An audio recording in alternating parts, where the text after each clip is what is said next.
Hola a todos, hoy vamos a ver la clase de anatomía por imágenes del aparato respiratorio. Bueno, como todos ustedes saben, el aparato respiratorio va a comenzar en lo que son las fosas nasales, ¿sí? En las narinas, y va a terminar en toda la red pulmonar donde se va a realizar el intercambio gaseoso. Por lo cual, todo este recorrido va a incluir tres regiones, ¿sí? Por un primer momento vamos a comenzar con lo que son las fosas nasales, los senos paranasales, que van a estar ubicados en lo que es la cara, o también llamado macizo craneofacial. Luego el camino del aire va a continuar en lo que es faringe, laringe y parte de tráquea ubicadas en la región cervical. Y por último, la tráquea va a continuar con toda su división bronquial hasta llegar a lo que es el parénquima pulmonar, todo esto último ubicado en el tórax. Por lo cual van a ver que en toda esta clase vamos a hacer el recorrido de todas las estructuras y cada una en sus regiones. Vamos a comenzar entonces con fosas nasales y senos paranasales. Bueno, el aire va a tener que ingresar anatómicamente por lo que es la fosa nasal. ¿Por qué? Por estas estructuras que van a estar acá, que son los cornetes.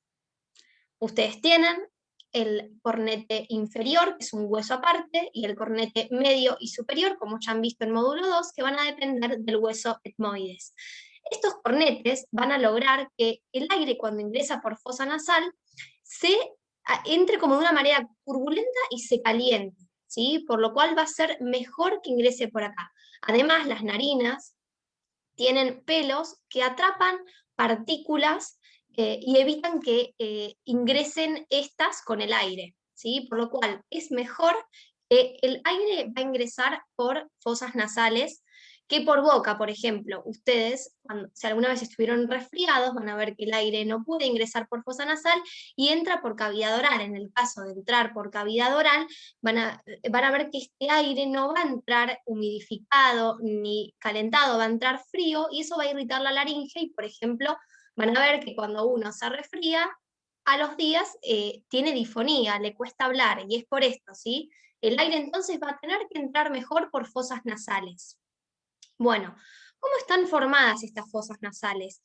Van a ver que están formados por estructuras óseas y van a tener obviamente paredes. Vamos a hacer entonces un breve repaso anatómico. ¿Cuál era el límite interno de la fosa nasal? El tabique. ¿Cómo estaba constituido? Por dos huesos, etmoides y más atrás por vomer.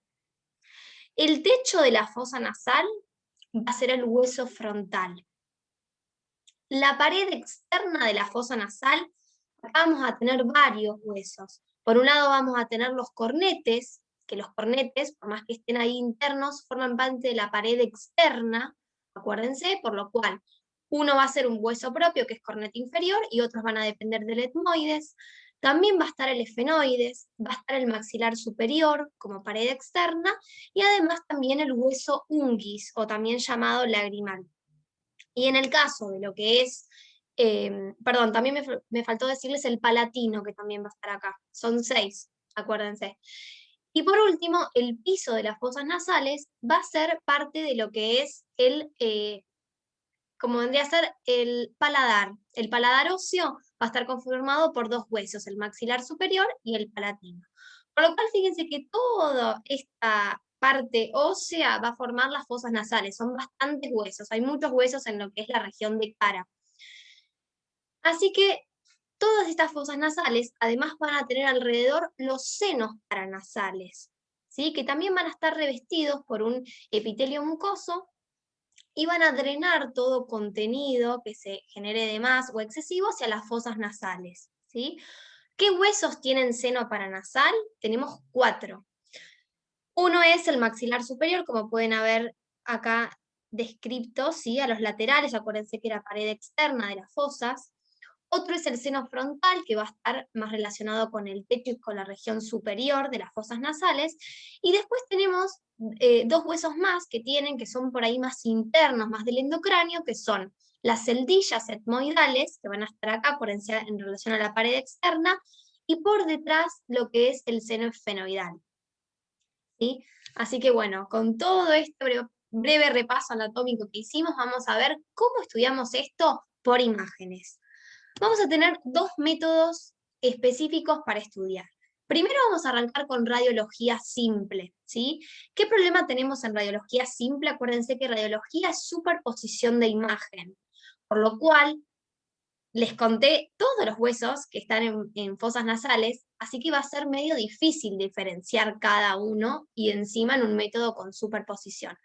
Pero bueno, el objetivo de hacer estos estudios es ver que esté permeable tanto la fosa nasal como los senos paranasales. ¿Qué es lo que vamos a evaluar? Que todo esto tenga aire. El aire, acuérdense que es radiolúcido en placa, que esté clarito, que esté traslúcido y nos deje ver. Así que ese va a ser el objetivo. Tenemos dos proyecciones de frente para mirar, que son Cadwell o Waters. Cadwell también es llamada la frontonasoplaca y Waters es mentonasoplaca. La verdad que en la actualidad solo se utiliza esta. Y fíjense que en un frente lo que uno puede ver es, primero, podemos ubicar el tabique, miren acá, y las fosas nasales, fíjense acá el cornete inferior, también se ve. La verdad que todo lo de pared externa está todo superpuesto, por lo cual no podemos ver, pero sí nos interesa ver que el tabique no esté desviado, además de que la fosa nasal esté libre. Esto es importante porque hay un montón de pacientes que tienen desviación del tabique nasal o alguna hipertrofia de cornetes por alergias crónicas, lo cual evita que ingrese bien el aire por este lugar.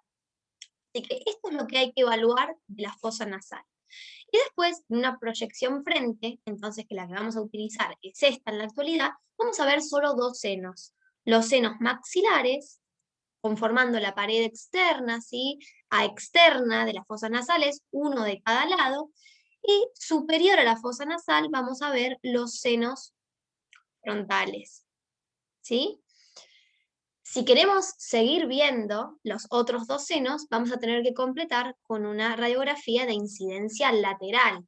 Acuérdense que cendilla etmoidal y efenoide son del endocráneo, y radiografía, al ser superposición, va a ser difícil que los vemos en un frente, en una incidencia frente. Así que en el lateral vamos a seguir todo este recorrido. Yo los voy a ayudar a ubicar. Fíjense, este sería el maxilar, este sería el seno frontal. Por detrás de ellos dos van a estar las endillas etmoidales y por detrás ubican la silla turca donde está alojada la glándula hipófisis, el hueso esfenoidal, y acá abajo vamos a tener el seno esfenoidal. Acá se los dejo marcado para que ustedes vean, ¿sí? La parte de por ahí de fosa y de tabique no se las marqué, ahora va a estar en otros cortes, quédense tranquilos, pero esto entonces es lo que hay que hacer. Si quieren evaluar por radiografía los senos y las fosas, una incidencia Waters o mentonasoplaca y una radiografía lateral. Y acuérdense que lo que vemos es que estén libres, que no estén ocupados, porque si esto está ocupado con moco, con lo que sea, no van a permitir la libre circulación de todo lo que es fosa y seno paranasal. Son los comúnmente llamados sinusitis, ¿sí? Así que eso vamos a valorar, que todos los senos y la fosa nasal tengan esta radiolucidez, estén libres, estén con aire, estén bien aireados.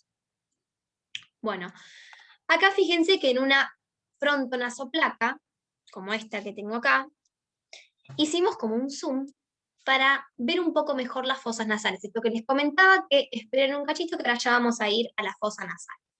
Bueno, siempre les recomiendo empezar por el tabique nasal, entonces recordamos es por hueso etmoides y por detrás Bomer, nos va a dividir la fosa nasal en dos, una derecha y una izquierda. Acuérdense que esto es la pared interna.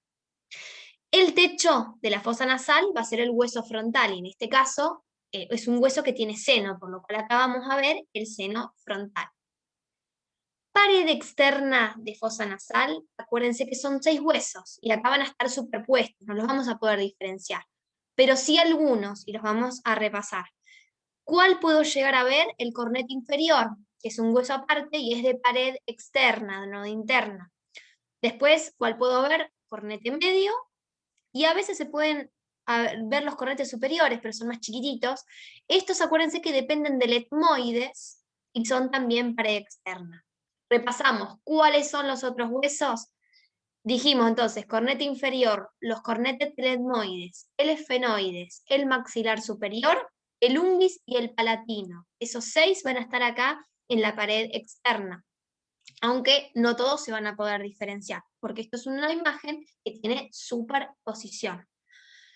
El piso de la fosa nasal va a estar constituido por el paladar óseo, maxilar y palatino. Acuérdense que acá no vamos a tener ningún seno, pero sí en los laterales van a ver los senos maxilares porque el maxilar conformaba parte de la pared externa. Y fíjense que otra estructura de aire que podemos ver lateral también son las celdillas etmoidales, que dependen también del etmoides. Luego acá también les marqué las órbitas, las fosas orbitarias, que también limitan con lo que es la fosa nasal. Bueno, acá nos vamos a otro estudio, es la tomografía. La tomografía también es a base de rayos X, como la radiografía, pero acuérdense que esto puede ser multiplanar, por lo cual no vamos a tener problema de superposición. Pero sí quiero que sepan que acá en tomografía vamos a ir avanzando en cortes en diferentes planos. Recordamos, en tomografía, ¿qué plano había?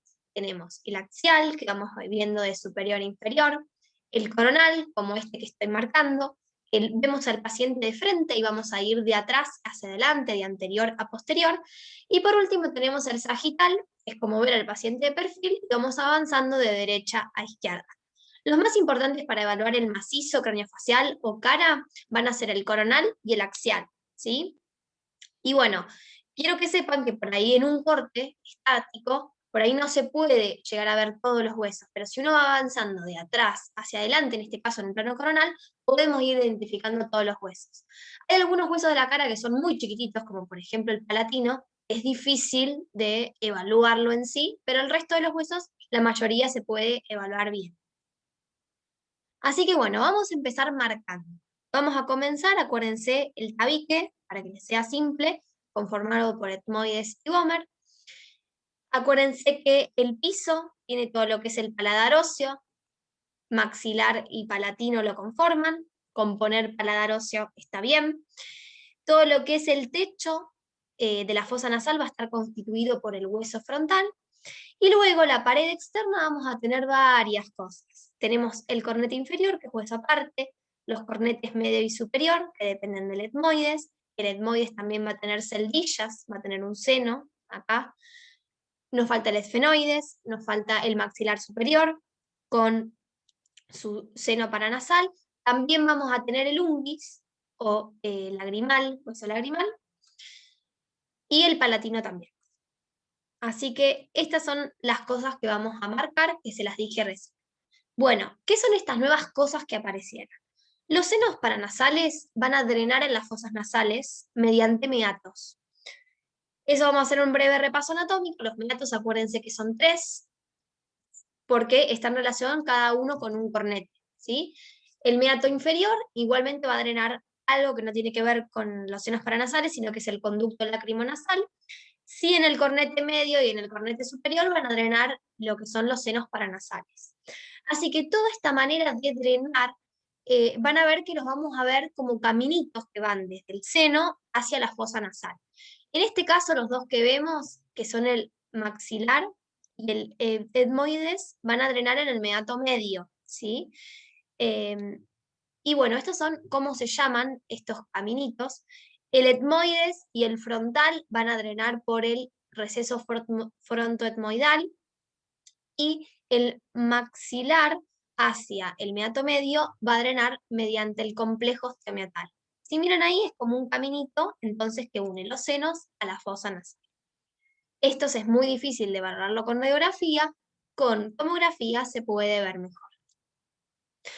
Y bueno, nos faltaba hablar de algo que está más posterior, que es el seno esfenoidal. El seno esfenoidal, si se fijan, está ubicado en el cuerpo del esfenoides. Seguramente ustedes que han cursado módulo 3 les recuerda mucho este corte donde se ve este hueso que parece una mariposa. Vamos a repasar un poco para ubicarlo. Este sería el cuerpo del esfenoides con sus alas menor, mayor. Y esta especie de mariposa también tenía unas patitas, que también se le dice, así comúnmente, que son las apófisis pterigoides, ¿sí? En el centro del cuerpo tenemos esto que es densidad aérea, que es bien negro, que es el seno efenoidal. Acá se los marqué todo con colores. Así que bueno, el efenoide lo vamos a tener en un corte más posterior. El efenoide generalmente va a drenar en el meato superior y el camino de drenaje se sigue mediante los cortes hacia fosa nasal.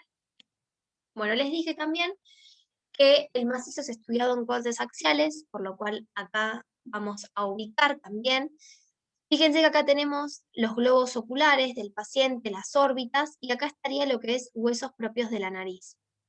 Por detrás vamos a tener todo lo que es etmoides y por detrás efenoides. Etmoides y efenoides. Una aclaración del hueso propios de la nariz. El hueso propio de la nariz, junto al frontal, van a formar parte del techo de la nariz, ¿sí? De la fosa nasal.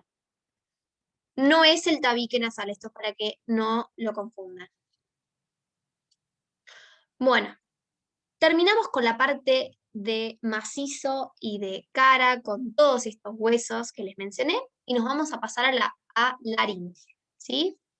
Faringe por ahí lo vamos a ver un poco más en digestivo, pero sepan que una vez que el aire ingresó todo por fosa nasal, va a ser llevado por la faringe, que la faringe es como un vestíbulo, va a recibir por un lado todo lo que es el aire para el sistema respiratorio y además también todo lo que es lo alimentario para lo digestivo. Así que faringe está por arriba de laringe y es como un vestíbulo, una recepción, y va a ir como clasificando todo lo que es este contenido. Así que faringe lo vamos a ver un poco más en digestivo y en esta parte ya vamos a saltar a laringe. Bueno, laringe es un órgano que es importante tanto para una función respiratoria como para la fonación. Va a estar ubicado en un espacio cervical anterior en línea media y si ustedes tienen que definir de dónde a dónde va aproximadamente de C3 a C6. Se va a comunicar por arriba con la faringe, especialmente con la orofaringe, y por debajo con la tráquea. ¿Cómo está constituido este órgano? Por cartílagos, que estos cartílagos van a estar unidos por músculos. ¿Qué cartílagos tiene? Tiene impares y tiene pares. Los impares son epiglotis, tiroides y cricoides, y los pares son aritenoides, corniculados y cuneiformes.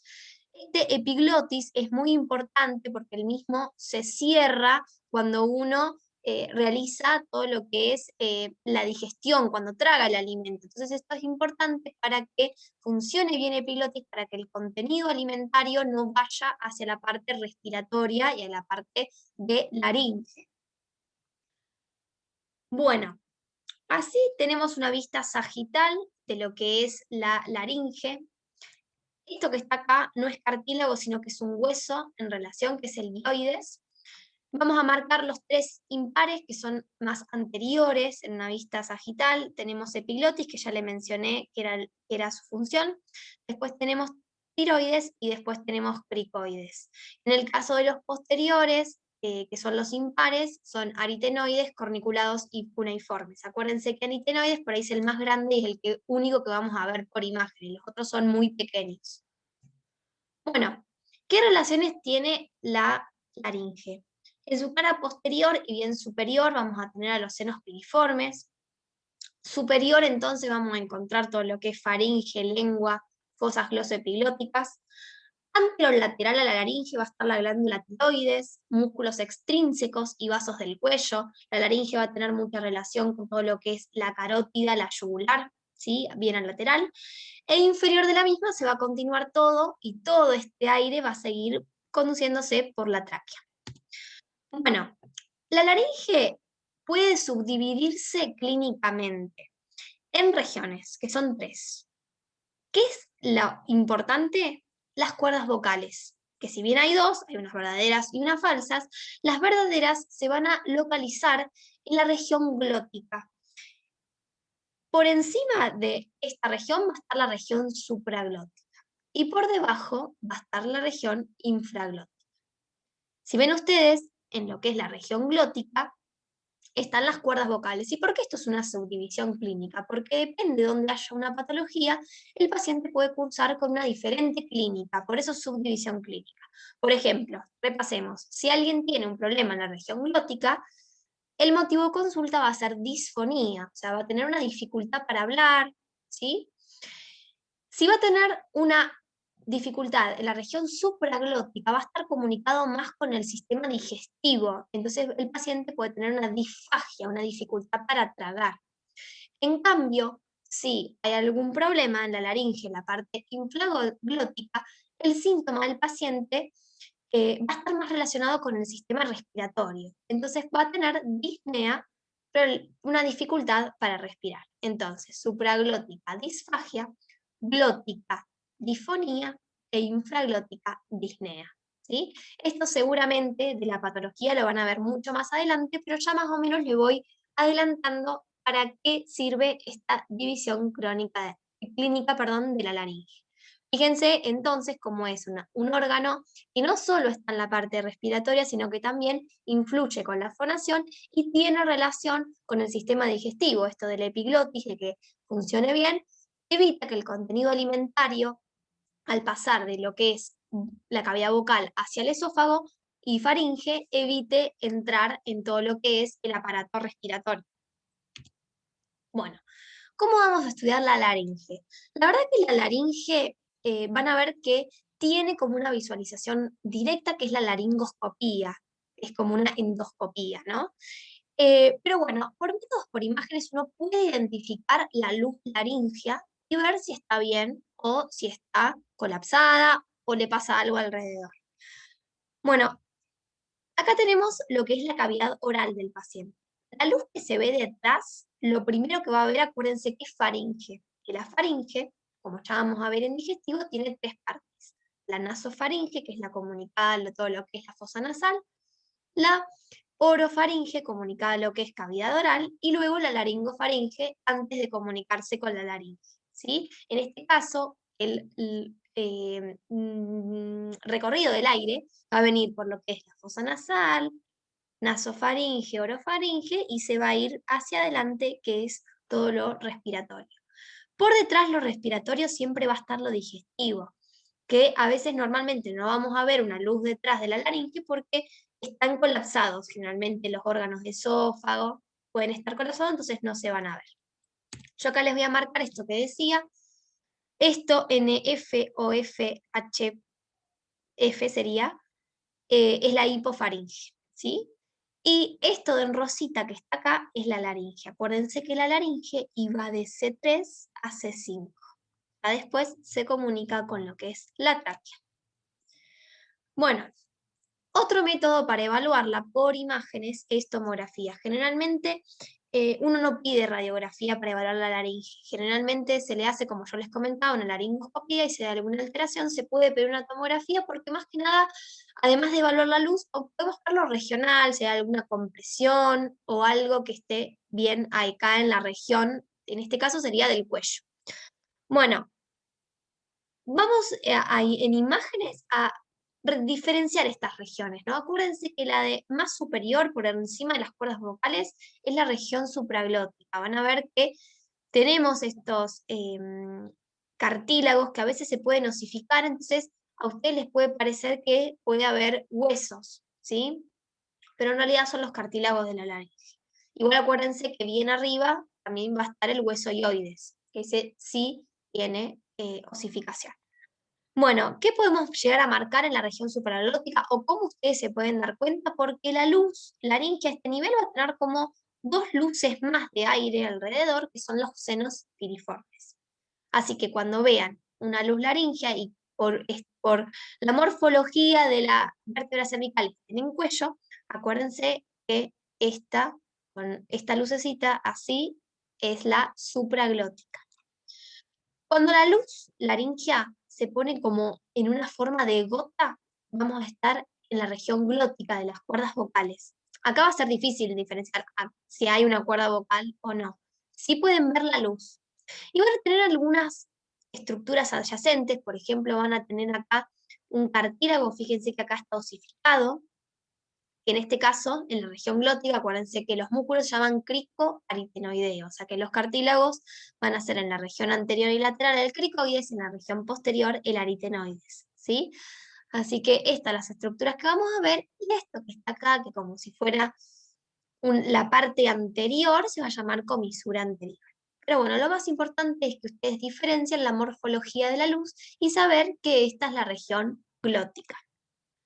Por debajo de la misma ya no hace una forma totalmente de gota, ni tampoco la forma de la tráquea, y ya fíjense que vemos una parte de pulmón, así que acabamos de estar en lo que es la región infraglótica. Entonces, en definitiva, ¿qué es importante de laringe? Ver dónde está ubicada la luz laringea en una radiografía y reconocer las diferentes regiones según tomografía, lo que es la luz de la laringe en la región supraglótica, en la región glótica y en la región infraglótica.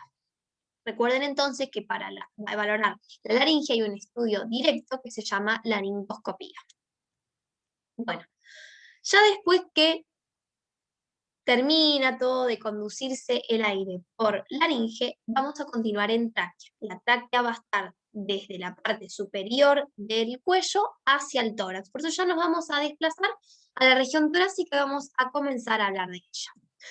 Bueno, como todos ustedes saben, el tórax tiene un montón de partes, un montón de órganos. No solo vamos a valorar acá el aparato digestivo, perdón, respiratorio, sino que también el digestivo, el cardiovascular, tenemos un montón. Por lo cual, fíjense que hay un montón de planos que van a estar superpuestos y a veces es importante entender esto de la superposición, más que nada cuando veamos estudios que hay superposición de imágenes, como por ejemplo en la radiografía. Así que sepan que acá en tórax hay un montón de aparatos que vamos a valorar y hay un montón de órganos. Bueno, ¿cómo estudiamos el tórax? Hoy vamos a ver la parte de aparato respiratorio más que nada. Así que en general, para que ustedes lo sepan, ¿cómo valoran el aparato respiratorio? Con dos métodos. Primero, la radiografía simple, que es un método totalmente accesible y fácil. ¿Qué problema tiene? Superposición de imágenes, y más aún con todas las estructuras y órganos que tenemos en el tórax. ¿Cuál es otro método de estudio?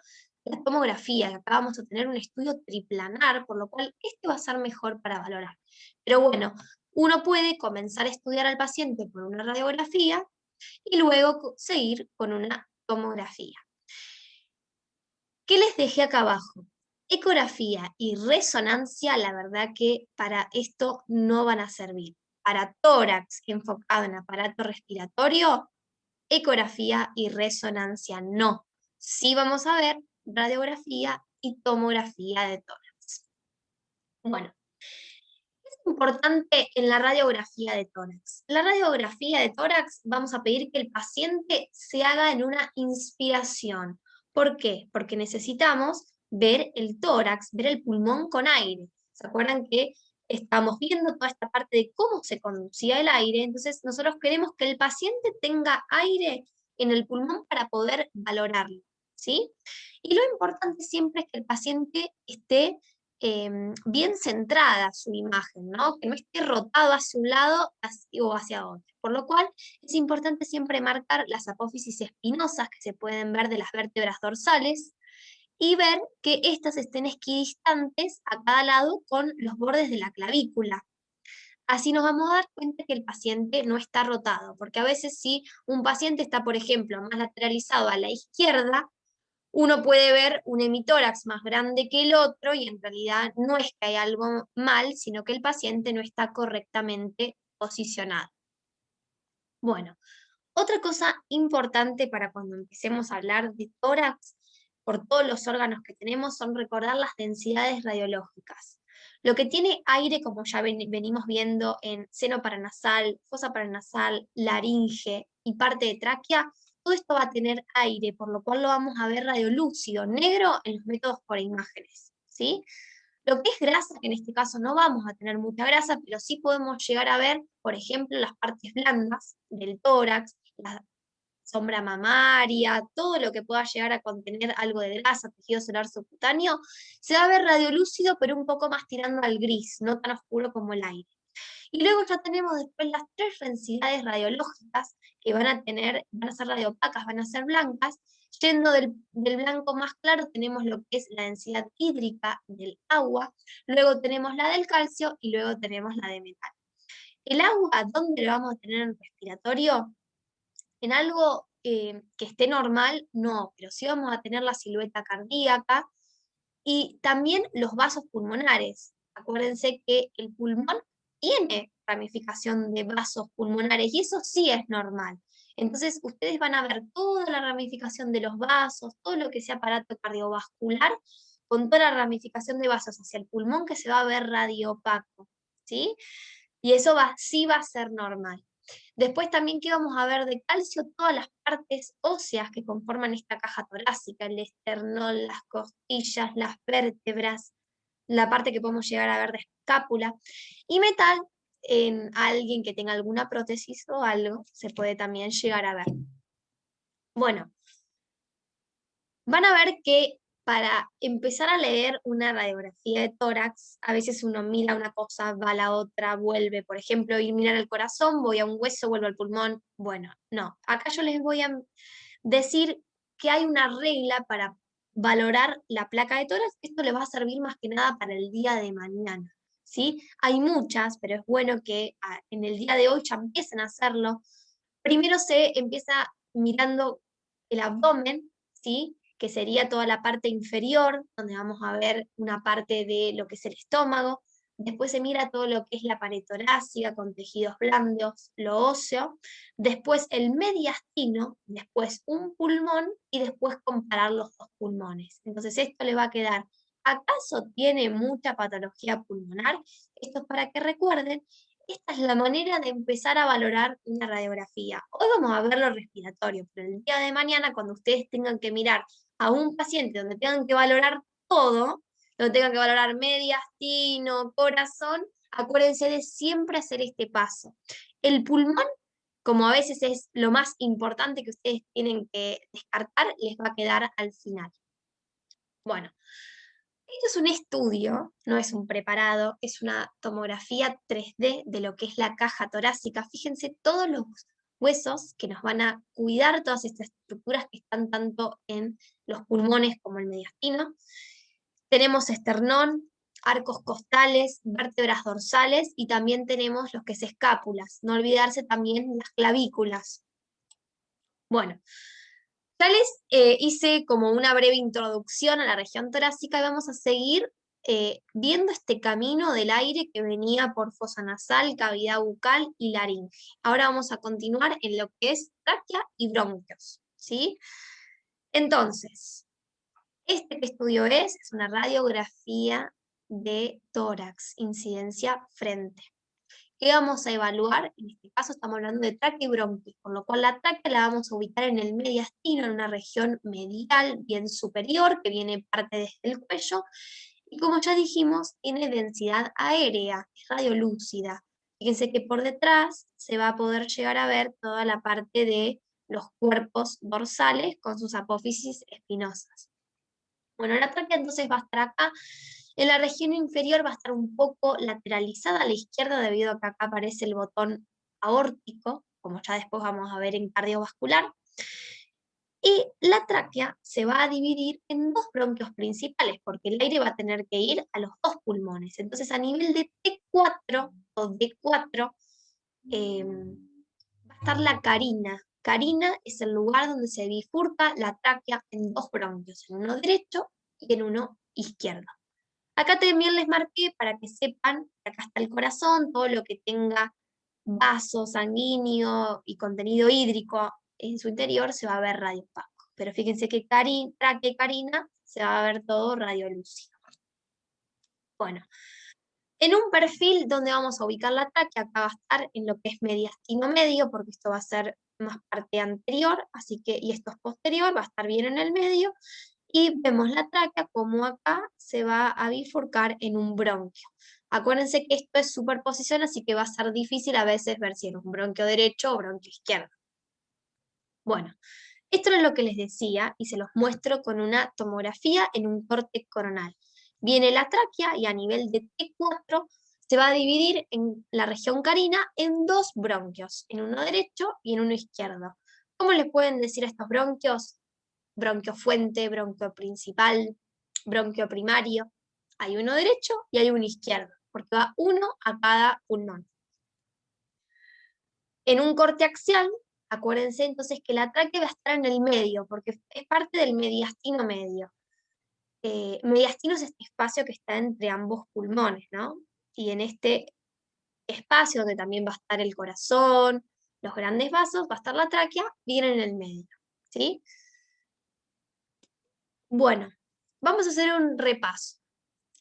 La tráquea se divide en dos bronquios principales o primarios o fuente. Después van a seguir los bronquios secundarios, que generalmente se pueden llamar también lobares, y después siguen los bronquios terciarios, porque cada lóbulo va a tener también segmentos.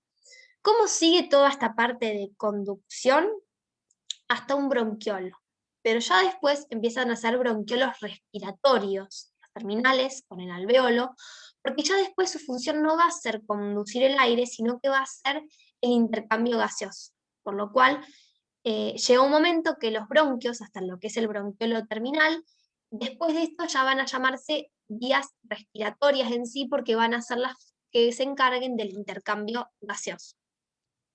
Bueno, entonces repasamos, ¿cómo se dividen los bronquios? Primero, en un primario, principal, fuente, derecho e izquierdo. El derecho es más vertical, recto y ancho que el izquierdo.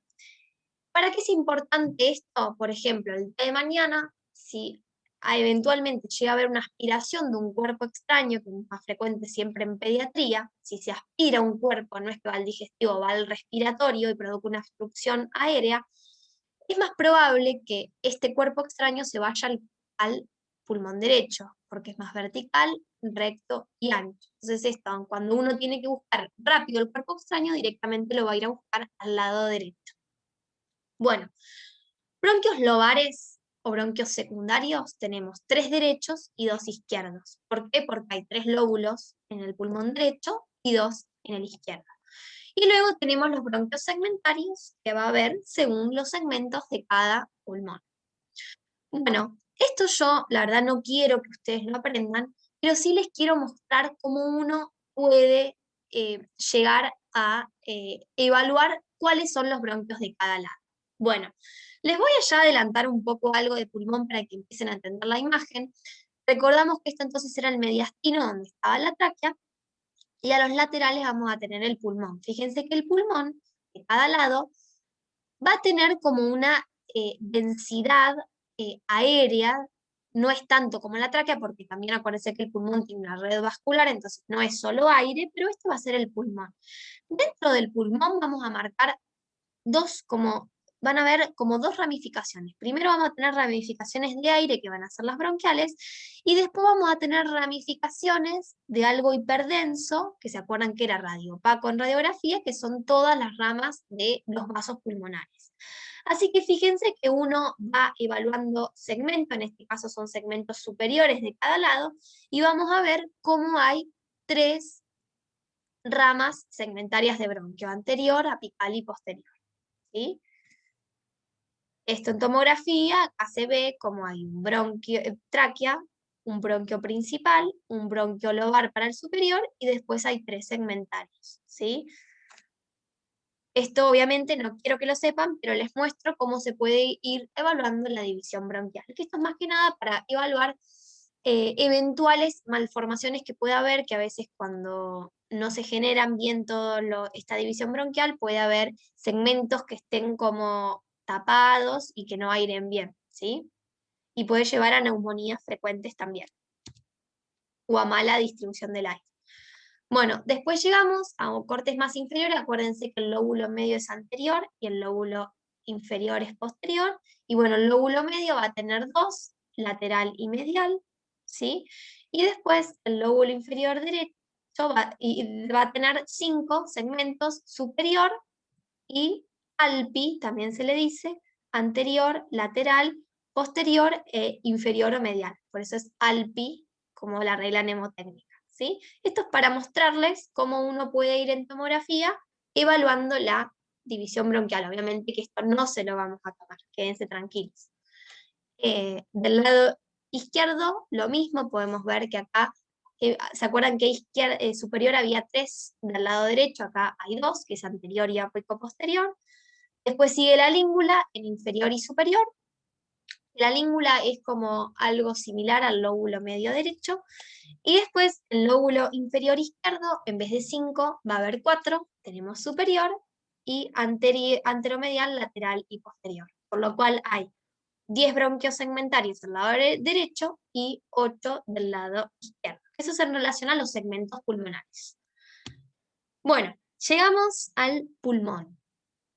Bueno, acuérdense que el pulmón entonces era todo lo que vamos a evaluar acá. ¿Qué va a tener el pulmón? Como ya vimos, va a tener vasos, va a tener venas, arterias y además toda una división bronquial. Va a ser como una red vascular y de conducción y por último respiratorio que va a llegar todo el aire. Bueno, acá tenemos entonces todos los segmentos que puede haber de cada lado, ¿sí? Acuérdense que entonces los pulmones, va a haber 2, uno derecho y uno izquierdo, van a tener lóbulos, va a tener 3 el derecho y va a tener 2 el izquierdo. Repasamos, el derecho tiene superior, medio e inferior, y el izquierdo tiene superior e inferior. En la parte del superior izquierdo hay una parte que se llama língula, que si bien no es un lóbulo aparte, se asemeja mucho a lo que es el lóbulo medio del lado derecho. Bueno, yo les dije que radiografía era superposición de imagen, por lo cual, si uno quiere evaluar los pulmones en una radiografía con incidencia frente, va a haber mucha superposición. Fíjense que con violeta les marqué los lóbulos superiores de cada lado, con amarillo los inferiores de cada lado y con verde marqué el lóbulo medio derecho. Fíjense todas las partes que nos van a quedar ocultas en la incidencia frente. En primer lugar, la retroclavicular nos va a quedar un poco oculta. El corazón nos va a tapar un poco del lóbulo inferior izquierdo. Los diafragmas nos van a tapar mucha parte de lóbulos inferiores y el lóbulo medio también va a estar algo oscurecido, por lo cual sepan que en una incidencia frente uno no puede descartar del todo que no haya patología pulmonar. Acá estamos viendo lo normal. El día de mañana que ustedes quieran evaluar toda la anatomía, sepan que por superposición de imágenes en un frente no se puede evaluar todo el pulmón. Por lo cual, ¿qué se hace?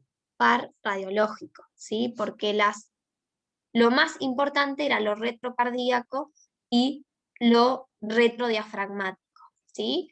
Que acuérdense que estaba escondido toda esta parte.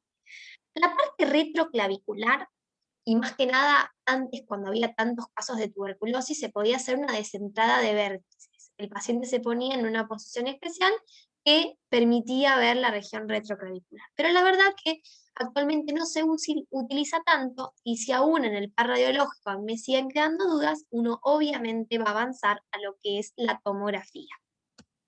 Bueno, vamos a traer de nuevo el recuerdo anatómico.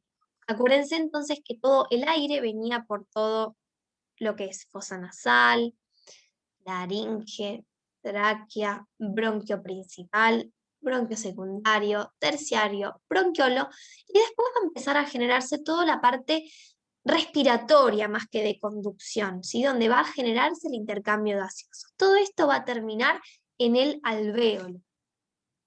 Bueno, el acino es una unidad estructural distal a un bronquiolo terminal, ¿sí? Este acino, que es donde se produce todo el intercambio gaseoso, no va a ser visiblemente en radiología ni en tomografía, ¿sí? Pero sí podemos visualizar un conjunto de acinos, ¿sí? Acino, imagínense como un racimo.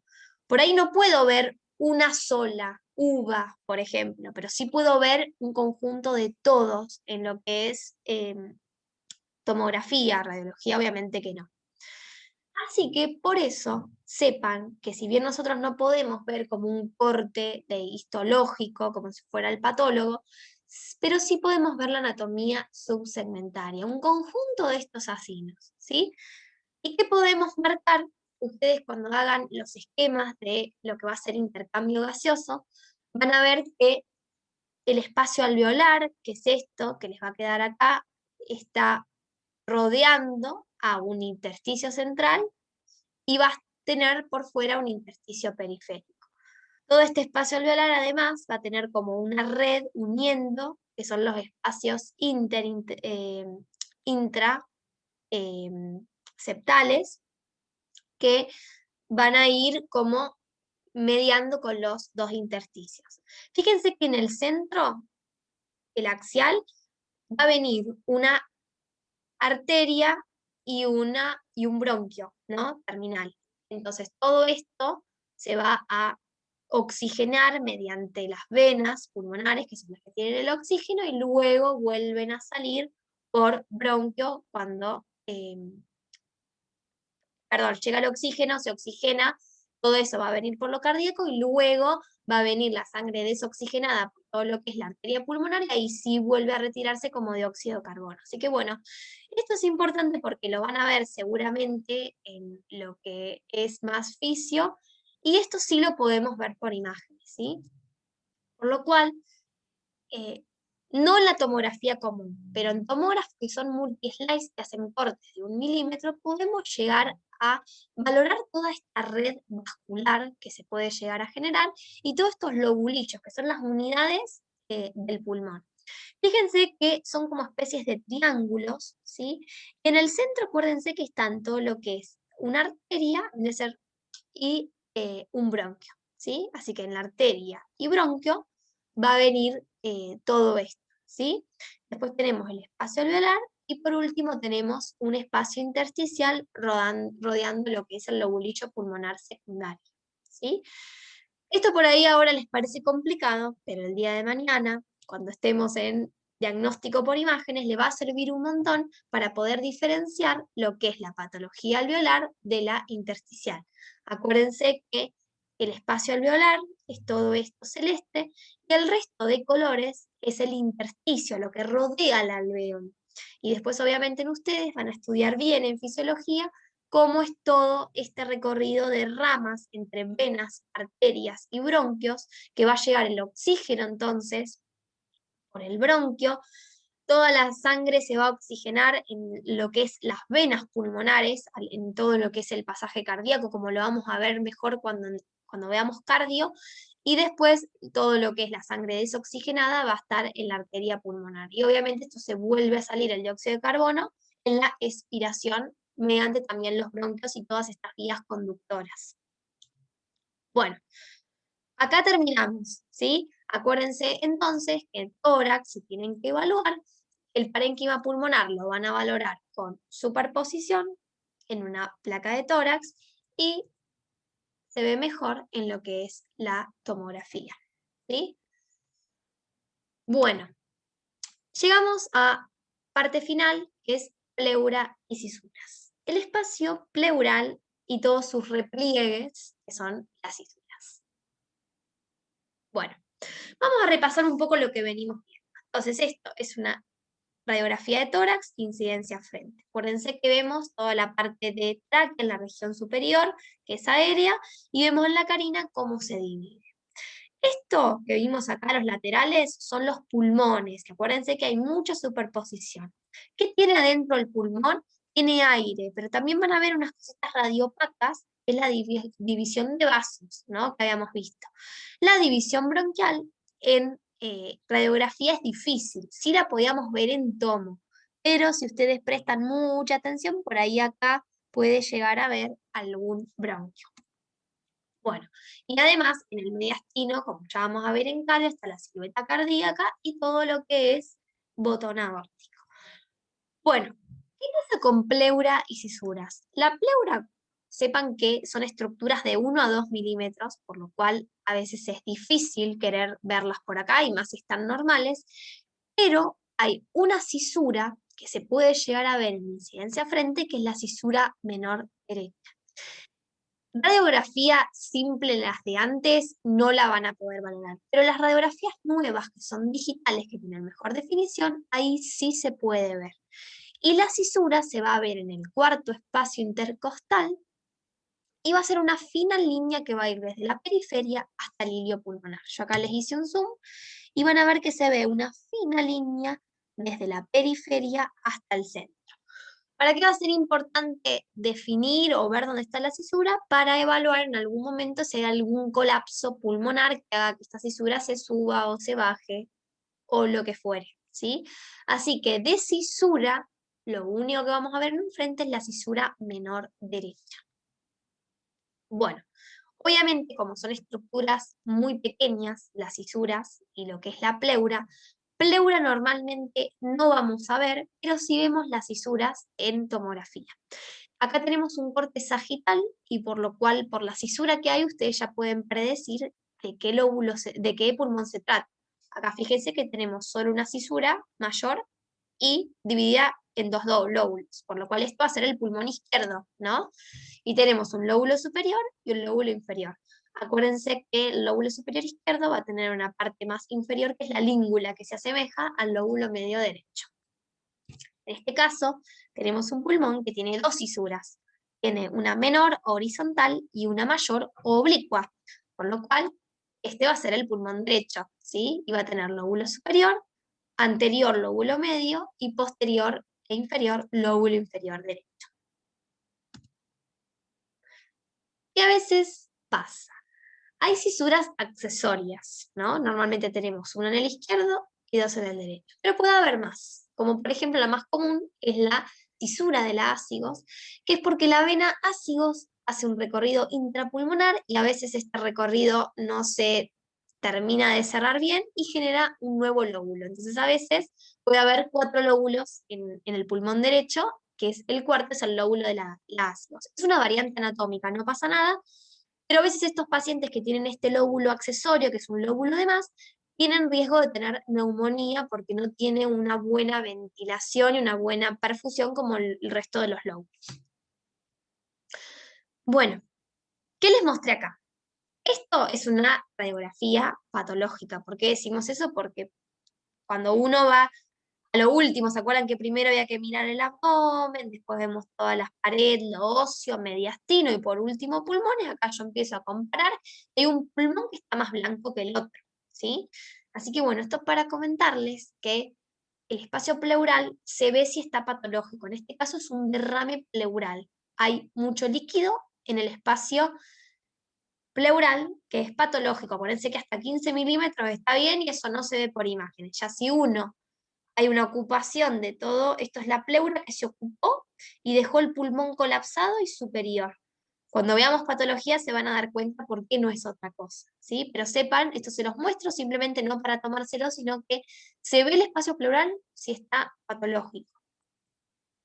Por ahí acá en tomografía es más anatómico y más fácil, en este caso fíjense que hay pulmones con mucha cosa blanca y radiopaca. Este es un pulmón que tiene un edema pulmonar, fíjense que es más radiopaco que los vasos, tiene realmente todo consolidado y por eso se notan bien los bronquios. Y por detrás tenemos ocupación del espacio pleural con esta como concavidad que hace superior, así que tiene derrame pleural también. Bueno, esto no es normal. Así que acuérdense que la pleura se ve si está patológica, normalmente no la vamos a marcar.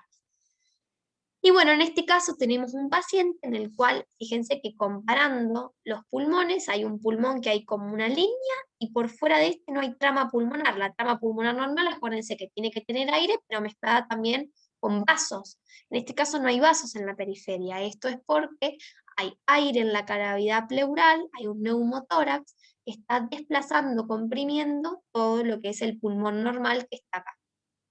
Así que bueno, pleura entonces se ve cuando está patológico. Y acá por último tenemos tomografías donde podemos, este mismo paciente, ver una descripción más anatómica de cómo se vería. Hay aire en la cavidad pleural que nos está colapsando y haciendo más chiquitito el pulmón de ese lado.